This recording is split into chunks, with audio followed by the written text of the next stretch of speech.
भरतीमध्ये देशभरात झाला कोट्यावधींचा महाघोटाळा। महाराष्ट्रातल्या 48 तरुणांची ही फसवणूक, नोकरीचा आमिष दाखवून लुटले लाखो रुपये।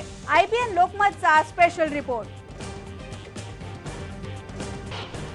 आता जोपर्यंत हा टोल त्या ठिकाणी आहे तोपर्यंत लोकांना सिमलेसली तिथनं जाता आलं पाहिजे, या संदर्भातलं वर्किंग आम्ही करू।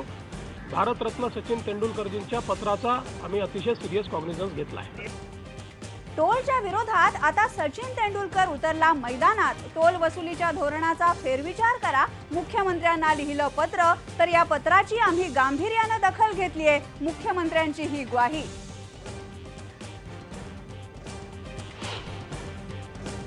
अहमदनगर जिल्ह्यातल्या वांबोरी गावामध्ये गावकऱ्यांनी अल्पवयीन तरुणाची काढली नग्न धिंड। प्रेम प्रकरणामुळे गावकऱ्यांचा तरुणावर होता रोष। या प्रकरणी 12 जणांना झाली अटक। 800 रुपये नाहीत म्हणून कळव्यातल्या सरकारी हॉस्पिटलनं गर्भवती महिलेला काढलं बाहेर। रस्त्यातच प्रसूती झाल्यामुळे बाळाचा ओढवला मृत्यू। डॉक्टरला निलंबित करून हॉस्पिटलनं झटकले हात।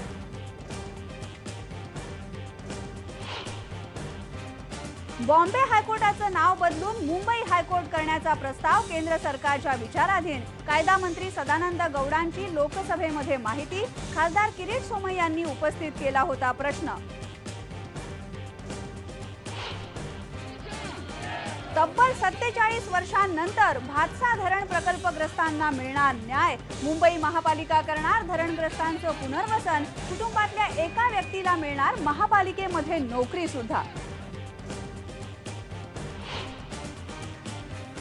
आणि मुंबईमध्ये पश्चिम रेल्वेनं केली ऑटोमॅटिक बंद दरवाजांची चाचणी। लवकरच प्रायोगिक तत्वांवर काही डब्यांमध्ये सुरू होणार सेवा।